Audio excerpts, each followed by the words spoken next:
We're talking to Dr. Al-Hadid from Tennessee State University and Mr. Fakhruddin from the Islamic Center in Nashville. And of course, Mr. Fakhruddin, before we had our first commercial break, we promised that we'd give you an opportunity to talk about the Islamic Center in Nashville, Tennessee, and then we'll talk about other things. But let's have you to explain to our audience the existence of that center and what you're doing at that particular place. It's very interesting because it is part of Nashville history here, the Islamic Center of Nashville. It was the first mosque built here. And just a little historical background on the Muslim community here. Of course, Dr. Al-Hadid was one of the early first Muslims here. My parents moved here in 1970. And there were just a few families, Muslim families at the time. Imam Yusuf from Masjid al-Islam moved into the scene, and Muhammad Yunus, the winner of the Nobel Peace Prize, he was actually here during the early 70s as a Muslim. So they used to pray at the Jefferson Street. There was a place they used to rent out, and this was in the 70s. And in the mid-70s, the Muslims used to congregate at the Vanderbilt, at that time what was known as the Afro House, which later became known as Black Cultural Center. Good. Then Johnson Black Culture. By 1979, so 1979, a few of the families, Muslim community got together and gathered enough money, and Cat Stevens happened to pass by at the time. And he had accepted Islam a few years prior to that, and he had met with my dad and a few other people, and he had contributed towards the existing location on 12th Avenue South, which is where we're located, the Islamic Center of Nashville. So in 1979, a house was purchased as a mosque, and then other mosques came into the scene. You had Masjid al-Islam, I think, in 1982. And by 1989, and here's part of, we're sitting at part of history here. The mosque was, the house was demolished, and we prayed with Masjid al-Islam, Imam Yusuf's, the imam there. And Dr. Al-Hadid led the construction committee into building the first, actually this is the only structural mosque, looking mosque in town. And we have also several other mosques, Saladin Center and Masjid al-Faruq as well. So in 1989, this architectural building was built by the help of Dr. Al-Hadid, with the help of God, of course, first. And from that time, the Muslim community started growing tremendously. We had an influx of Muslims from Kurdistan. In fact, Nashville has the largest Kurdish population in America. The Somalian community grew, and they used to pray with us at the Islamic Center of Nashville. So we're sort of like the mother organization, and then they formed 2 mosques. We coordinate with each other. We have over 40 nations represented just in the Islamic Center of Nashville. We had an open house just back in January celebrating diversity, and Dr. Al-Hadid was our guest speaker. So it's very beautiful. It's like a little model United Nations, and we have a full-time Islamic school, the Nashville International Academy as well, and a lot of activities, and we're trying our best to be part of the community, because Nashville to us is home, America is home.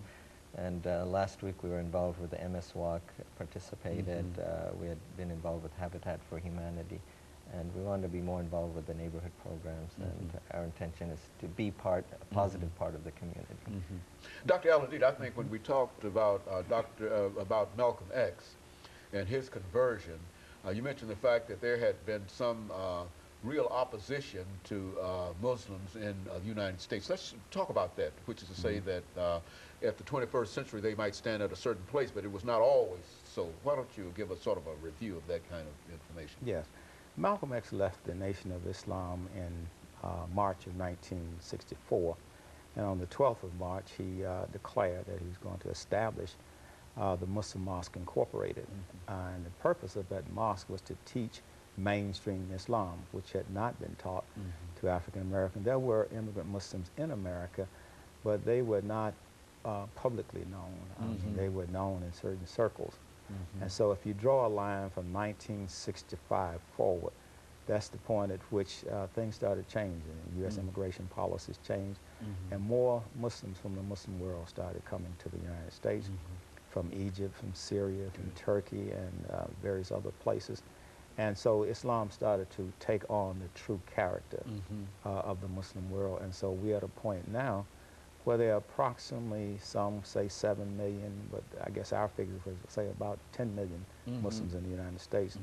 And of that population, 30% are African-American Muslims, and then the others are immigrant Muslims from various parts of the Muslim world, from Africa, sub-Saharan Africa, from Arabia, from Bangladesh, from Pakistan, India, from China. So you have Muslims from all over the world. And our community, as Brother Rashid pointed out, is blessed because we are a microcosm of the entire Muslim world. So if anyone wants to see at any time what it would look like if you actually made the pilgrimage to Mecca, you just come to the Islamic Center. You see the same nationality, you hear the same languages. Only different, they wouldn't be dressed like the people would be dressed, you know, for the pilgrimage in the white. But we are a microcosm of the entire Muslim world, and the Muslim world comprised probably about 1.3 billion people, concentrated primarily in Asia and Africa. And so it's quite an extensive. Now you said that you came to United States with your parents from Bangladesh in 1969. 1970. 1970. November 1970. Now, what's his situation now? I mean, how did he decide to relocate to the United States? Well, actually, my parents. My dad had come here in 1961 and done some postgraduate training. He was a physician, psychiatrist. He was in Knoxville in '61, was in Massachusetts for several years with my mom, and they moved back in '67 for a couple of years and tried to live there.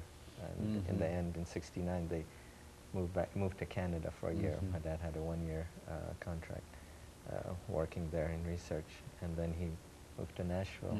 His friend was here. And they started at Meharry Medical College. He taught there for about 9-10 years. And it's been a great experience here. You know, Dr. Elliott, you've got about a minute. Let's make some statements prior to that, and then we'll come back for this last segment in reference to that. Do you find that there's been a general reception of individuals from different countries, diversity and et cetera, among the people in Nashville, Tennessee here?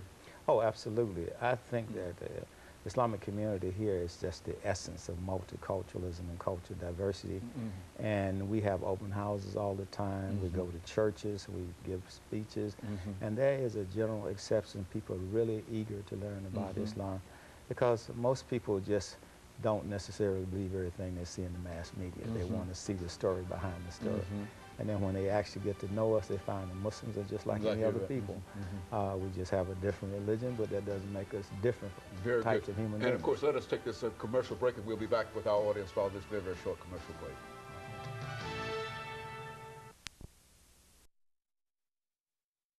The issue today